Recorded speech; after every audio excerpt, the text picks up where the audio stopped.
Hello and welcome to another episode of the Petey Performance Podcast. Solo episode for you guys today, and we're going to cover a topic from the Petey Performance S&C mentorship.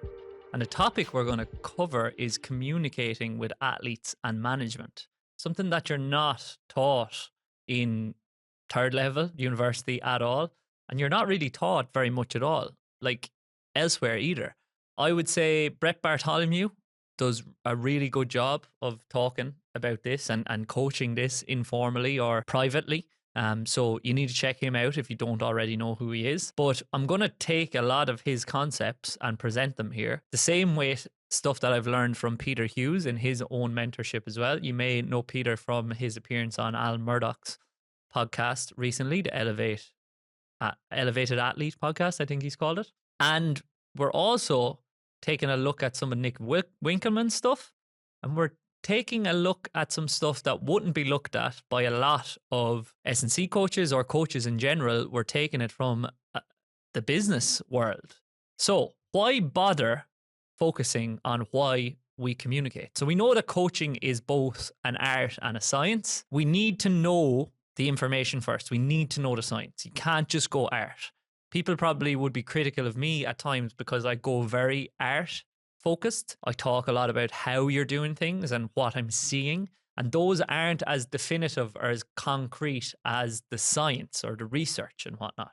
Well, sometimes they are. You just need to know what research to look at. But if we can't listen, understand, connect, gain trust, communicate and negotiate, the information that we have is useless. So that's the art. That's how you put it together and present it for the athlete.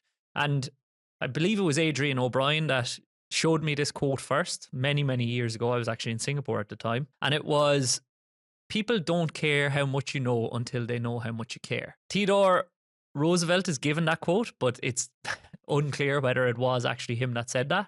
But it doesn't matter who said it because it's a really appropriate quote. You need to show your athletes that you care about them first. You need to listen to them. And then after that, then they will hopefully trust you enough to allow you to help them. And it's a privilege to help them as well. That's why we're in the industry. So the coaches that succeed generally are the ones that can blend the art effectively with the science. But most importantly, I believe, and it's probably one of my strengths as a coach, and it's one of the reasons that I've been successful, it's the coaches that can develop really strong relationships with their athletes as well as their peers. So their network as well as their athletes. And their peers also being the coaches that they're coaching alongside. So buy-in is something that's talked about a lot. Buy-in to your program or to your process cannot be achieved without trust. Trust cannot be achieved without a feeling of mutual understanding. And trust takes a lot of time and commitment to truly develop, I suppose. And it also takes time and commitment to truly understand and connect with your athletes. So a useful quote here is, trust takes years to build, seconds to break, and forever to repair. So if you live in line with your values and you do right by your athletes, generally you're going to have their trust. And once you have their trust, you're going to have it until you don't have it anymore. So it's about not stepping over that line and not, I suppose, not respecting them enough to do right by them.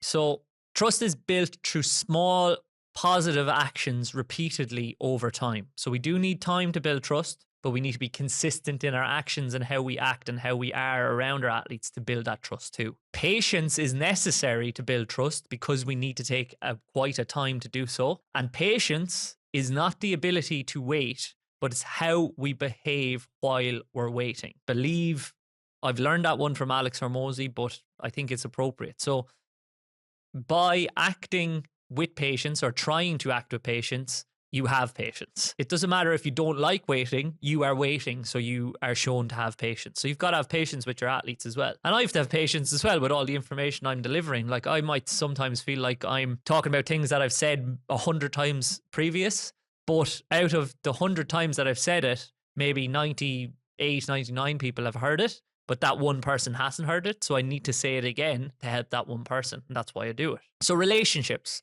A relationship includes both the interdependence of two individuals working together to achieve common goals and a level of understanding between them. Sounds a lot like coaching and training. True relationships cannot be faked. You know when a relationship is fake. You just feel it. It feels off. They require connection, authenticity, and honesty. These are a lot of words that I'm throwing at you. And I think like sometimes in a lot of this content, I do throw words at you and other people throw words at you guys. And we just expect that you understand what they are. But I think words are great and everything, but we need to define them. We need to understand what people actually mean by them. So I have a definition of these terms here that I'm going to go through. So connection is when two or more people interact with each other and each person feels valued, seen, and heard. That's one of my core values, actually, connection. And I feel that I'm quite good at it. I'm quite good at connecting with new people by being open and by being genuinely interested in other people. Authenticity is the ability to be introspective, so looking internally, and understanding what motivates oneself. I believe I'm fairly introspective, pretty introspective. I do have a podcast after all where I talk to the camera, so I guess I'm a little bit introspective. And I feel that through years of therapy and talking to coaches and psychologists and whatnot, I do have an idea what motivates myself. I've more of an idea than I don't anyway. Honesty is attempting to tell the truth, whatever the circumstances. That's a Sam Harris quote. Honesty is also one of my values. And in the past, I was guilty of, with my honesty, just being a bit blunt and being a dickhead. But just because we're being honest and authentic to ourselves doesn't mean we can't suit the scenario with a specific way of presenting the information. So we can be honest and authentic in a way that doesn't make us come across like an absolute dick. And that's something that I learned through the years. In my early years coaching, I probably was very blunt and very direct. Maybe it came from working in a school and being with students and having to be just very direct so they didn't overstep boundaries. But then you go into the real world. And I remember it was my manager, Tom, in Singapore, who in my first review meeting said, "You're doing really well. You've loads of clients. They're all getting what they want out of it. But you can't treat everyone like an 18-year-old rugby player. Like Maura, who is 40 years old and just wants to come in to lift a few weights and start to feel good about herself. She doesn't want to be shouted at that she's not pushing herself hard enough in a front squat. Maybe she doesn't even want a front squat. You can't make her do those fundamental movements. So in order to improve our relationships with people and improve our ability to communicate, we need to know ourselves. So you need to know your story. You need to reflect. Know who you are now. You need to inspect, so be introspective. You need to own who you are, so you need to accept who you are, and then you need to progress. So I've added the progress. That's from Brett Bartholomew, I think, and it's an activity that I've put in for all of my mentorship clients, is to identify 10 of your key values in life. I've spoken about it previously. Whittle those 10 values down to 5 of the most important out of the 10, and then down to 3. And those are what you fall back on, and ask yourself if, like, are you living by your values? Are you feeling good in how you're acting as a person? Are you progressing in how you are as a person? And you can do that for your business as well. You can have separate values for your business and for you as a person out in your outside life, or you can have the same ones. It's up to you. After that, you need to set boundaries to live your values and deliver the best quality of care. I was guilty at my early career of just trying to help people all the time at the expense of me.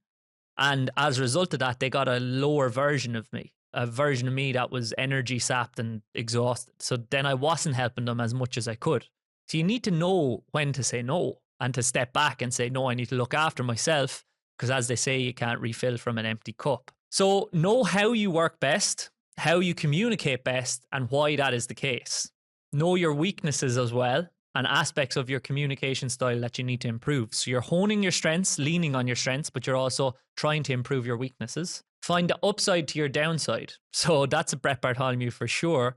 And the downside is maybe the negative aspects of your character that get you in trouble from time to time, but use them well, use them to benefit you and your athlete. So maybe what could be mine, I can be a bit intense. I can ask a lot of questions. I can be very direct and honest and a bit blunt and a bit of a dick at times, and a little bit impatient at times. So can I use all of those positively in my coaching practice? For sure. You just need to know where the boundary is and where the line lies and not overstep it. But I can be intense in specific situations that require it.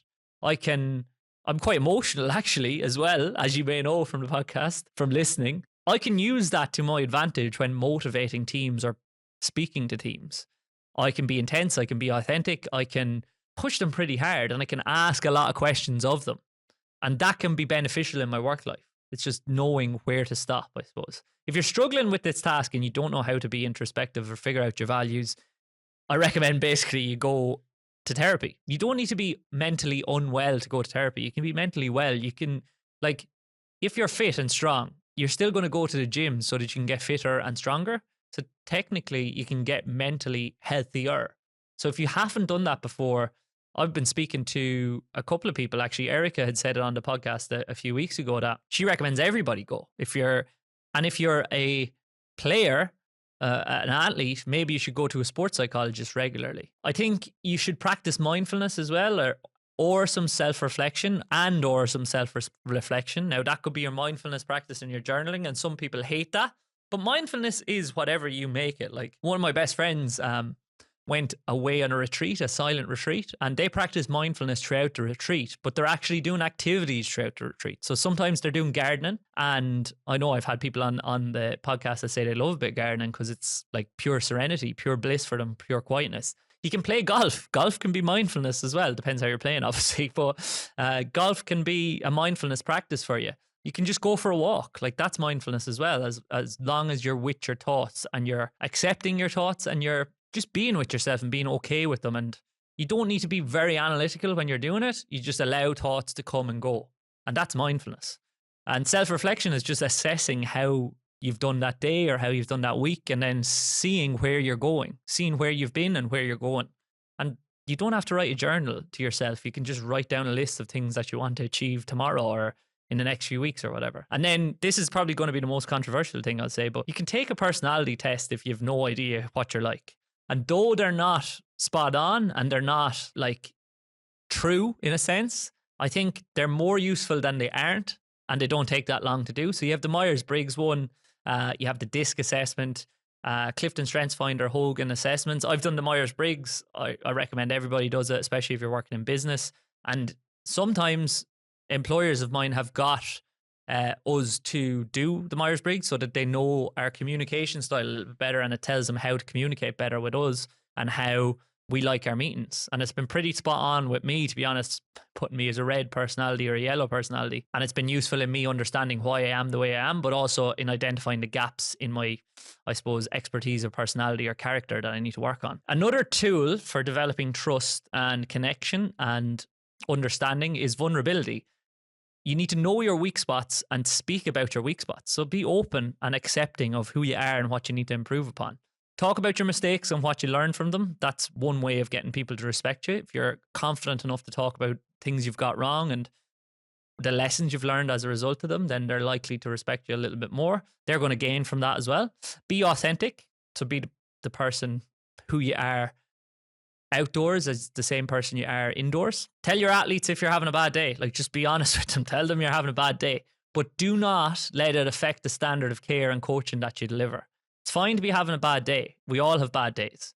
But we can't make that impact the care significantly that we're giving to our athletes. But if they know you're having a bad day and then you seem a little bit blunt or you're very direct with your questioning, the athlete feels that you're comfortable with them opening up to them, and they're going to feel connected to you as a result. They're also going to appreciate that you're still doing your best. And that's going to be a good way of communicating with them and achieving some level of connection and trust. They're going to be open, and you're going to ask them to be open with you and honest with you. So you can't ask them to do anything that you wouldn't do yourself. Don't try to be perfect at all. It will alienate your athletes and impact your ability to connect with them a lot negatively. I've noticed that myself in working with ladies teams. Only when I've opened up have they really bought into me and really tried to do their best for me. You can simultaneously not be perfect and also set a good example.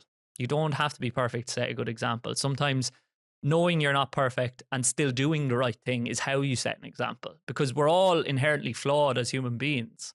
But the only way we can strive to be a little bit better is by acting within our values, or living our values and acting within our own moral compass, I suppose, and doing the right thing. So the literature I'm going to recommend for this one is a little bit outside the box, but one of the best books, and it's rehashed like year after year, How to Win Friends and Influence People by Dale Carnegie. I haven't reflected on it since I wrote The Mentorship, but he has so many nuggets of information or kind of statements to live by, I guess. If you're trying to connect with people and you're trying to build rapport with people, it's a bit of a cheat code. Now, he has 30 of them. I'm not sure if I'll go through all of them, but potentially I will if it doesn't take too much time. Number 1, don't criticize, condemn, or complain. So if you meet a stranger, try not to be negative. Give honest and sincere appreciation for what they do. For what they do, I've added in. So just appreciation. Arouse in the other person an eager want. So just be positive as you possibly can and try to help the person that you're speaking to want to do better, desire to do better by seeing the good in them. Become genuinely interested in other people. Again, a bit of a cheat code if you are actually interested in other people. But that is how you learn a lot of lessons that you don't need to go through problems yourself to learn, is through other people. So you should be genuinely interested in other people. Number 5 is probably one of my favorite ones. Smile. Full stop. That's it. 6, remember that a person's name to that person is the sweetest sound in the world. And I try to use a person's name as frequently as I can when I first meet them, because it shows that you care enough about them to learn their name. And I'm not always the best at learning names, especially when you go into a group of about 40 athletes or 50 athletes. But just get as many as you can, and then you might get another few after that. Be a good listener. Encourage others to speak about themselves. Be a sounding board for them. Just ask good questions. And it's a useful thing for the podcast. The podcast has been useful for me in improving my listening skills. And I recommend just being a good listener to anybody and trying to be a good listener. By trying to be a good listener, by definition, you actually end up being a good listener. Talk in terms of other people's interests. Make the other person feel important in a sincere way. The only way to get the best of an argument is to avoid it. That's a fantastic one. Show respect for other people's opinions. Even if you don't agree with them, show respect for their opinion and their validity to have that opinion. If you are wrong, admit it quickly and empathetically. Something I work on all the time, especially at home, is saying that I was wrong. I've got a lot better at it in the last few years. You're not always right. And even when you're not right, just say when you're wrong. And people will respect you for it and they'll be able to move past it. You don't want to be known as the person that can never be wrong. That's always right. Begin in a friendly way. Always begin in a friendly way. First impressions matter, like a lot more than we think they do. So always begin in a very friendly way. Get the other people saying, or the other person saying yes immediately. So ask questions that you believe they're going to have a positive reflection piece or a positive response to, in regards to, oh, do you like that? Yeah, I do. Yeah. Why do you like it? I like it because blah, blah, blah, blah, blah. Let the other person do a great deal of talking. So let them be the center of the conversation. Just be a good listener, really, and a good question asker as well. I'm going to move on because there's 30 of them. If you want access to the other ones, just message me and I'll be able to help you out. Or else just download that book on Audible. You can get it for 1 credit on Audible. It's a great listen. Although it's not him reading it, it sounds like him reading it. Or just buy it. Fantastic book. I reflect on it quite a bit. So in order to achieve change, Brett Bartholomew now would say that you can use influence tactics. I came across this in his book, Conscious Coaching, I believe it's called, but then was reminded of it by Peter Hughes in his mentorship afterwards. Tactics are essential for influence and are not devious and manipulative. Like, you've got to use tactics as a coach to try to get people to act in the way that you want to act.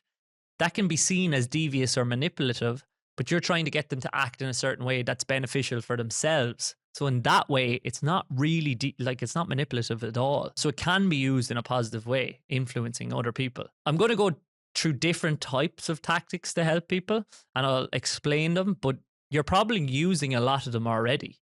You just don't know that you're using them. You haven't defined them. To achieve positive change to the attitudes, beliefs, values, and behaviors of others, we've got to use tactics. Number 1 would be exchange tactics, so offering a reward for compliance. So I've often used reward tactics with teams where I've rewarded the best performer, the hardest worker in the gym. With one time we did tickets to an Ireland and Italy match, I think. Done signed rugby balls from Brian O'Driscoll, rugby jerseys, even sweets, giving people a bar of chocolate or buying them a coffee, or weightlifting belt we've used in the past as well. We've also got, in the gym I was in Singapore, we started using a ring of a bell if you were doing a PB, and they actually use that in Hawthorne as well, I saw. And lots of clubs do that. Inspirational appeal, so appeal to others' values, aspirations and ideas to increase enthusiasm for the action that you want thereafter, trying to inspire essentially. Similar to motivation tactics, but probably a natural thing or a natural tendency that a lot of coaches have. Graduation tactics, so get the athlete in the right frame of mind to receive criticism. So this is the example of the sandwich approach to feedback. So giving a positive piece of feedback, a work on, I was going to say a negative, but a work on piece of feedback, and then another positive. And that was really useful working with the female groups that I worked with, because for whatever reason, if you give them a cue, a lot of the time they think they're doing the exercise or they're acting or moving wrong, they would say, because you're giving them something to do. So you have to show them that they're doing a lot right. Keep doing what you're doing right. Just try and do this as well. Personal appeals, utilize already developed trust and friendship before a request. So you could just say like, you know, you're my friend and you know that I do right by you, or I have your best interests at heart. Yeah, well, because you're my friend, could you try and do this for me next time? That would be an example of personal appeal. You've already got that relationship built up and you're leaning on it to help you. Rational persuasion, so use of logic, data, and factual statements to persuade. So you can show them the actual statistics, the numbers. See the way your numbers are going up here and they're going down here. Well, do you think like if you did what you were doing in these reps or these sets where it was going up, if you did that more often, it'd be more likely to go up? Well, can you try and do that for me right there now? An example. Consultation tactics, seek the other's participation advice in regards to planning. So that is really useful when working with other coaches. So appeal to them and say, oh, could you give me a hand like writing the program? Because I don't really know how things go in this club or in this team. And you obviously have great experience like with this team. So I think you'd be really useful to help me out, and then we could write it together. Collaboration. So that's the same thing as what I've just said, but offering assistance rather than seeking reward. So it utilizes a position of authority. So if you're in a position of authority or they're in a position of authority and you ask them, oh, could we try and work together on this? That would be an example of collaboration. So asking them for assistance on it. And it's a good way of building rapport and building a relationship with athletes as well. Coalition, so employ help from others to get the athlete to do something. So a coalition would be, what would be used a lot by coaches would be appealing to a parent and getting the parent on board and seeing the parent for who they are and appraising them as a person of high value and somebody that's really helpful. And then forming a coalition for them, not a governmental coalition, but a coalition to help the child or the athlete, who may be a child or and maybe an adult at times as well, and help them to do their best thing for them as well, because you both have their interests at heart. Pressure tactics as well, using demands, threats, or continually reminding athletes. So that can be useful in smaller doses. I probably don't use it too often, but that's just my coaching style. Other coaches would use it quite a lot. Social intelligence is very important for all of these things. So the reasonable man adapts himself to the world. The unreasonable one persists in trying to adapt the world to himself. Therefore, all progress depends on the unreasonable man. Only by being unreasonable can we really change the world. That's from George Bernard Shaw. Good Irish man, good Irish writer. I reflect on it a lot. I was actually going to post it last week as one of my quotes of the week. But you've got to know yourself as well. Sometimes it's okay to know that you are a little bit unreasonable and a little bit of an optimist. Another one that comes to mind there is the cynic gets to be right, the optimist gets to be rich. So it's okay to try lots of things and be optimistic about how they're going to turn out. And if you try all those risky things, there's more of a likelihood that you're going to be successful than somebody that continually closes themselves off to the world and says that things are never going to get better. So be the coach you need to be for each individual athlete. So you might need to be a different coach for different athletes. They might need slightly different things. There is no universal better coach. There's a better coach for a certain situation or for a certain athlete. And you mightn't be the right coach for that specific athlete or for this specific situation. So sometimes you have to refer out and look for assistance. Think about what approach will be most effective for each individual scenario and wear a different hat for different jobs. So sometimes you need to be the sports psychologist. Sometimes you need to be the therapist. Sometimes you need to be the friend. Sometimes you need to be the S&C coach. Sometimes you need to think from a technical perspective. Wear the hat that's necessary for that specific job and be fine changing roles and changing who you are in order to get the most out of your athletes, which has got to be goal number one. People will follow coaches that can display an array of emotions rather than just one. It makes them feel real and it helps with connection and empathy. Energy is also contagious. So energy is contagious, very important. So be aware of your energy. Are you very high energy? when do you become low energy? When you're low energy, that is also contagious. So other athletes that you're working with or other coaches are going to be low energy. When you're frustrated, they're going to get frustrated. You've got to use that to your advantage. You've got to try to be the optimal amount of energy for every specific scenario you find yourself in. I said empathy there a second ago. So what is empathy? It's the ability to sense other people's emotions coupled with the ability to imagine that someone else might be, what they might be thinking or feeling. I think it's something that I have a lot of.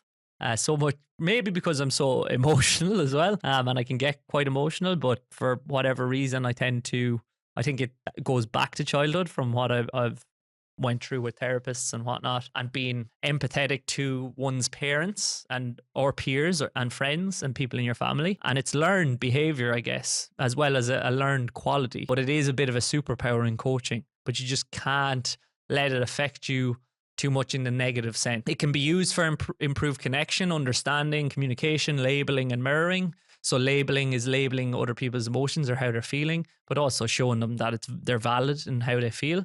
And then mirroring is acting in a way that's similar to them to get them to connect more with you and be honest with you as well. Some sales tactics that I'm going to go through in just a second. If you are to understand your athletes, connect with them, and develop lasting relationships, then you must work on your ability to be empathetic. It's going to benefit you. So you've got to have conversations and you've got to try to feel what other people are feeling. Put yourself in their shoes. Some aspects of it may be innate, as I said, but like anything, it's a skill that can be developed. So you can hone it like anything. Tactical empathy is the act of understanding another person's mindset and feelings and making them feel understood. So as I just said, it can be called upon when necessary. I call upon it quite a lot. Especially, I found it very useful when working with female clients or female athletes, especially in rehab, because emotions can go all over the place. And you need to let them know that they're valid in how they're feeling. And you've probably been there as well. I've been there, definitely. I know I've spoken about it on previous podcasts. So that helps me to relate to them and connect to them. And it helps to let them know that they're not mental. Like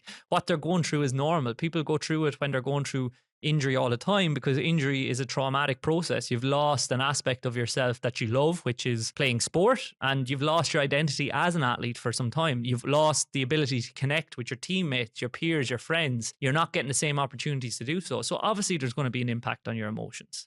But another thing that's useful for dealing with athletes or working with athletes or working with coaches as well, which is usually harder to navigate, is negotiation. And some people would say every conversation is a negotiation. A book that I would recommend on negotiation is Never Split the Difference. Chris Voss. He was he FBI or CIA? I think hostage negotiator. So he was pretty good at negotiating, let's say. And he puts it down to 5 key stages that you have to go through in any negotiation. So he says negotiation begins with listening, making it about the other person, validating their emotions, and creating enough trust for a real conversation. So all things that I've just gone through.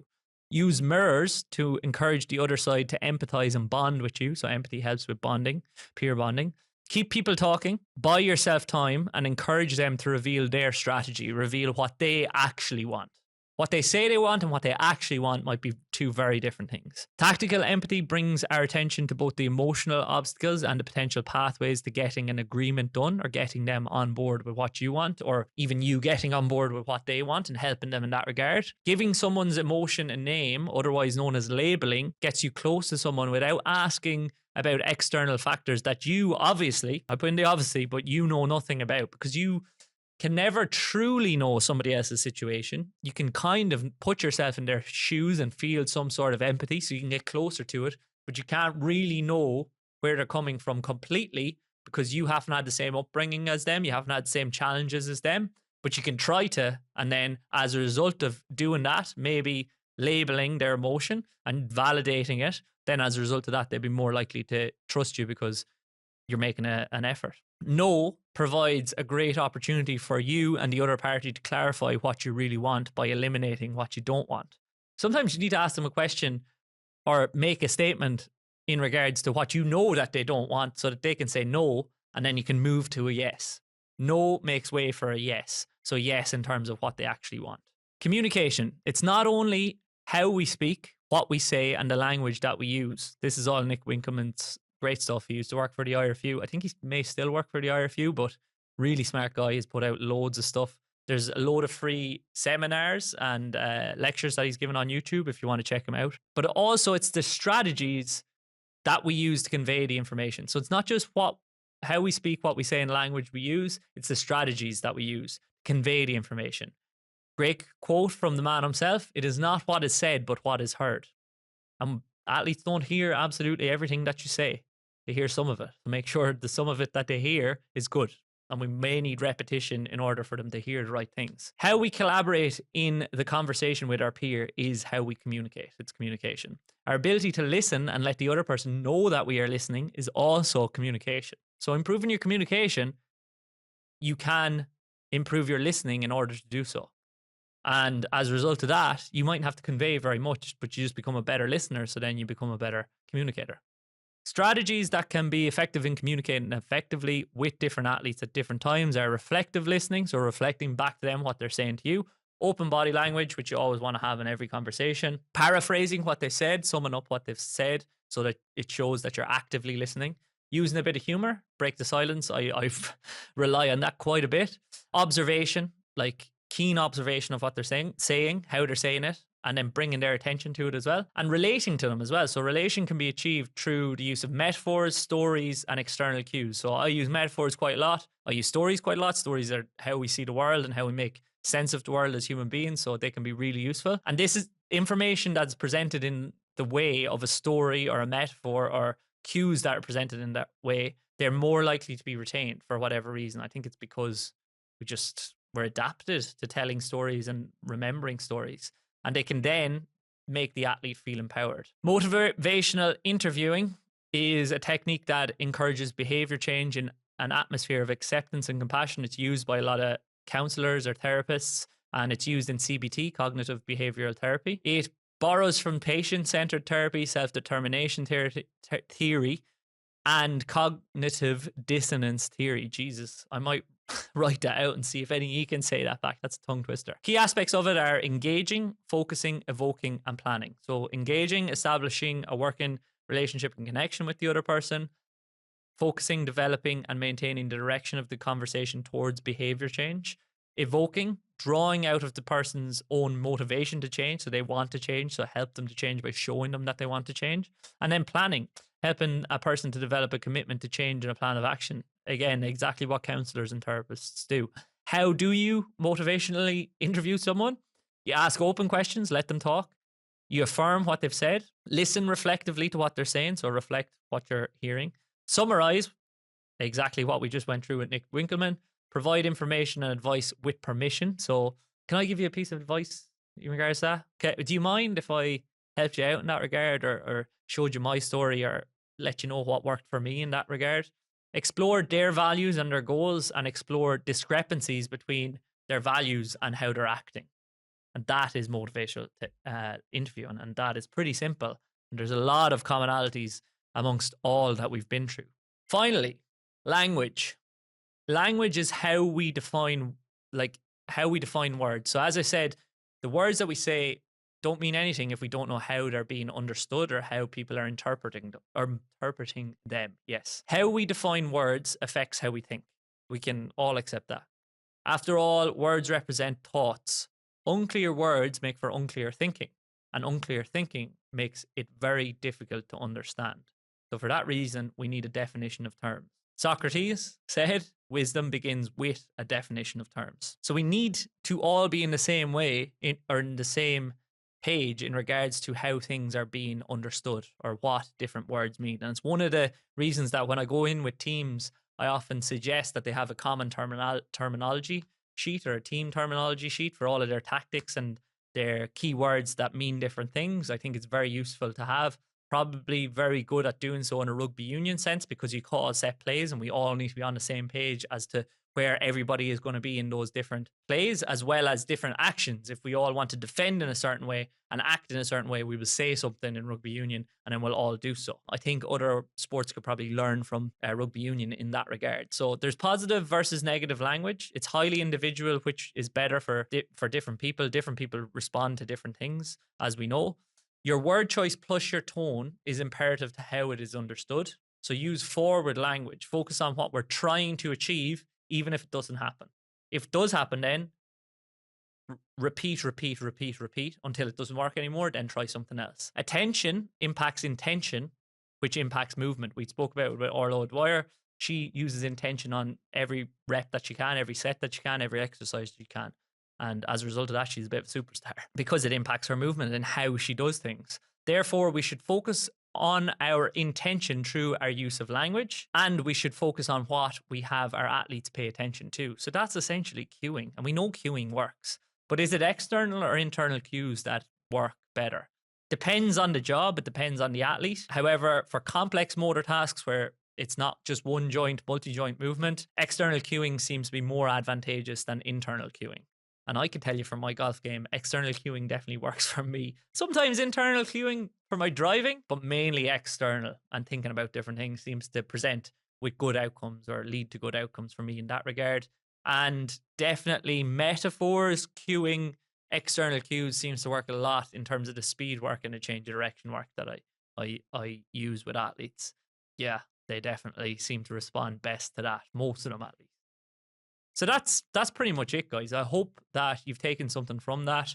I would say it's probably one mainly for coaches, but I think a lot of athletes will benefit from that too. If you are interested in getting access to the Petey Performance virtual mentorship, then just drop me a line with the word mentorship and I'd be happy to have a chat around it. But hopefully you've enjoyed that. And if you did enjoy it, please remember to like it, share it, and send.